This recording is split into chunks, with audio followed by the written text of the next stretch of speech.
मध्य दिउँसो भइसक्यो मान्छेलाई यहाँ भोक लागिसक्यो कि भात पनि तेरै पोइ जस्तो अल्छी भयो ए आमा पाक्दैछ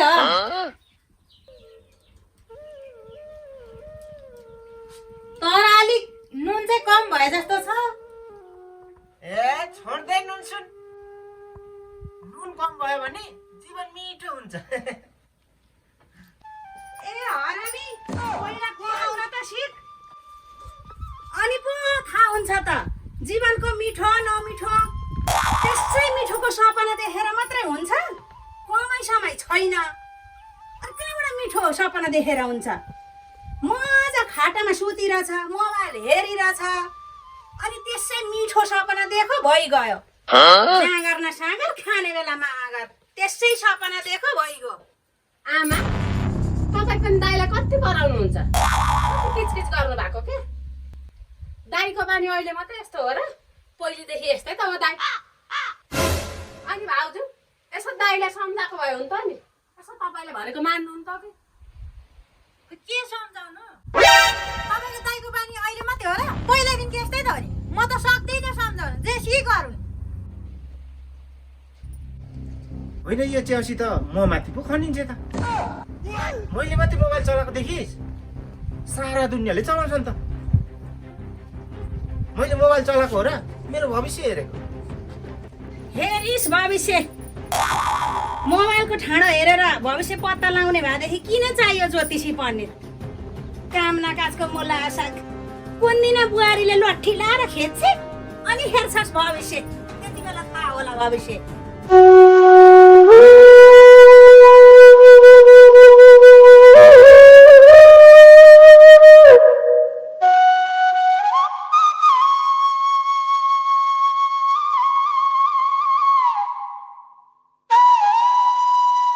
होइन कति चाहिँ गाली खाउँछ हौ मलाई सबैजनाले सम्झा सम्झा तेरो बुढोलाई भन्छन् अब मैले के सम्झाउनु यसो काम खोजेर गरे त हुन्छ कि आज कतिको बिल आइरहेछ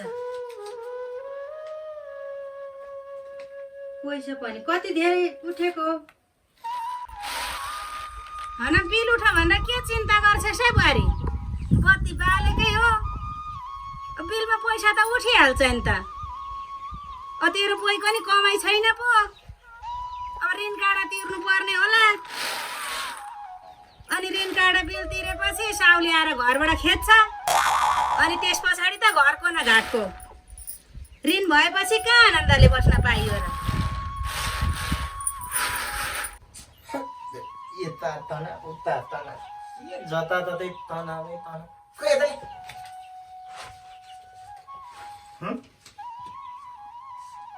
अनि यो त बत्तीको बिल होइन रहेछ आमा सरकारले हामीलाई प्रेम पत्र पठाएको रहेछ होइन के भन्छ यो बिजुलीको बिल आउँछ प्रेम पत्र भन्छ त यो त होइन कस्तो चाहिँ होतिहार छोरो जन्मेछ हौ जन्मिन पनि 2-4 पैसा कमाएर यता तिरौँ भन्छ होला र यसो कमाउन हिँड्छ भनेर आश गरौँ भरे बिजुलीको बिल आउँछ उ त प्रेम पत्र भन्छ होइन तँलाई नै आउँदो रहेछ प्रेम पत्र तेरै हुँदो रहेछ भविष्य मोबाइलको सबै तै गरेर बस वाक्कै लागिसक्यो म त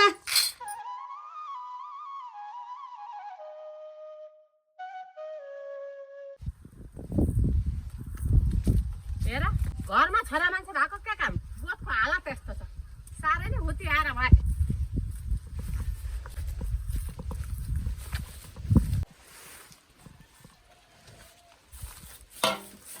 होइन भाउजू दाजुको त 5 पैसाको काम छैन त दिनैभरि डौल डुलेर हिँड्छ त तपाईँलाई अलिकति रिस उठ्दैन रिसतिर के गर्नु बहिनी मैले भनेको तपाईँको दाजुले फिट्टिकै मान्ने होइन अब बाजु जुदौँ हो हल्ला गरौँ भने घरको पनि त इज्जत बचाउनु पर्यो तपाईँ चाहिँ इज्जतकै कुरा गरिराख्नु घरमा छोरा मान्छे छ पटेर हालत त्यस्तो छ इज्जत बचाइराख्नु म त केही पनि भन्दिनँ चलाउनु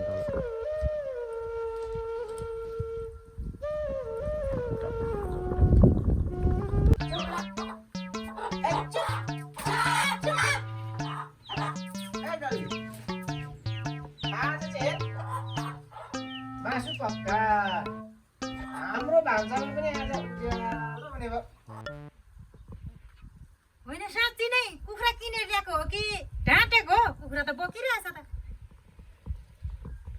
आमा ए आमा होइन यो कुखुरा किन पक्रेको?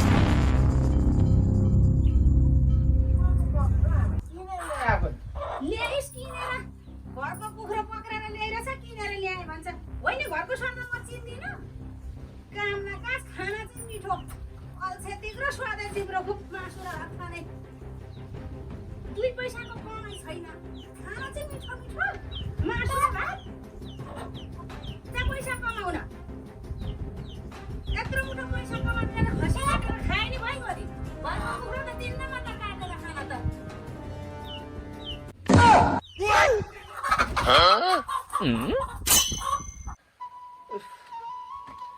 के यस्तो दिन भयो? यसो मासु खाउँ भनेको नि आमाले कुकुरदैन। कस्तो मासु खाउँ खाउँ लाग्छ। कति चाहिँ मासु खाने? मासु त खानुपर्छ नि हो। तनावै भयो नि। होइन के हौ नुन खाएको कुखुरा जस्तो झुक्रेर बसिरहेछ त। के भन्छ यो? कुखुराले नुन खायो भने झोक्रिन्छ? झुक्रिँदैन त। यत्रो बुढो भइसक्यो अझै पनि आउँदैन भन। कहिले आउँछ बुझ्नु? ए त्यसो भए त आमा कुखुरालाई नुन हालिदिन्छ, कुखुरा झोक्रिन्छ, अनि त मासु खान पाइहालिन्छ। कहिले कहिले यसले पनि सही कुरो गर्छ हौ। ए कुखुरालाई नुन पो हाल्ने कुरा गर्दैछौ? मारेर मासु खान होइन त? खुब मासु खाने तिमीहरू पख। आमालाई म सुनाउँछु पख त। आगो पनि बल्दैन खै के भएको हो पनि यो केटाकेटी कता गए? खाजा बनाइदिनु पर्ने। हुन त के खाजा पनि बनाउनु घरैको कुखुरा अठ्याएर ल्याउँछ छोरो मासु खाने भनेर। कमाइ समय छैन यसलाई के को मासु र भात खान मन लागेको। आमा आमा तपाईँ चाहिँ यहाँ के गरिबस्नु हुँदैछ? उहाँ उता दाजु भाउजू मिलेर कुखुरालाई नुन हाल्ने कुरो गर्दै थिए। होइन कुखुरालाई त नुनै पो हाल्ने अरे। अनि बुढाबुढी मिलेर मासु र भात खानलाई होला यसलाई त म ढुङ्ग्रीले हानेर मारिदिन्छु। अब यसको ढाडसाड खुस्काइदिन्छु। यो मासु खाने कमाइ चाहिँ छैन त्यसको। बाहिर फेर कमाएर चाहिँ ल्याउँदैन। भयभरका घरका कुखुरा सुखुरा मासु खाने रहेछ। अनि यसको ढाड खुस्काउँछु। हिँडिन् जाउँ कहाँ छन्? आउनु त। ओइ डल्ली जा जा किचनबाट नुन लिएर आइज कुखुरालाई हाल्यो। हाल्छौ नुन अहिले कुखुरालाई। अहिले आमाले थाहा पायो भने तिम्रो करम छ र भात तेलन अहिले। कसरी थाहा पाउँछ? लुकाएर लिएर आइज न। कस्तो मासु खान मन लागेको छ। आज त मासु खानुपर्छ। जान लिएर आइज।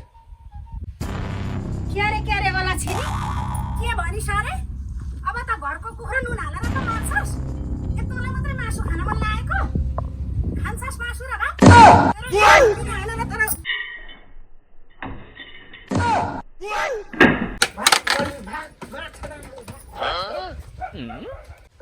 बुहारी ए बुहारी हजुर यहाँ बाहिर आइज। किन आमा कति कोठा बसेर बसेछ हौ? घरिया त बाहिर फेर निक्लिन। यहाँ म टिकटक हेर्दैछु क्या। बस्न यहाँ टाउकामा चुम्रा हेर।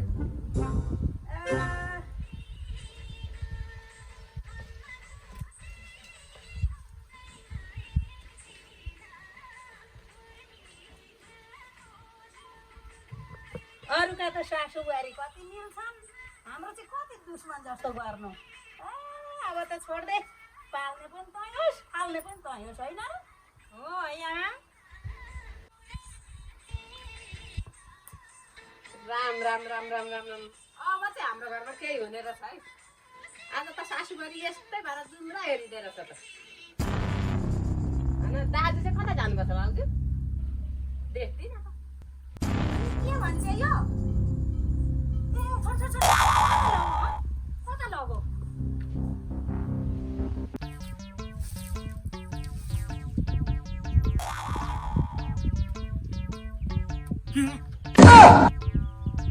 दाजु के खायो? खुबै नुन हालेर कुखुरा खाने ए यो सब पोल त तैँले पो लगाएकी हो कस्तो कुखुराको मासु खाने त आउँथ्यो त्यसले गर्दाखेरि खुट्टा भाँच्चिने गरी ढुङ्गीले हालिन् आमाले तैँले पनि खान पाउँछौ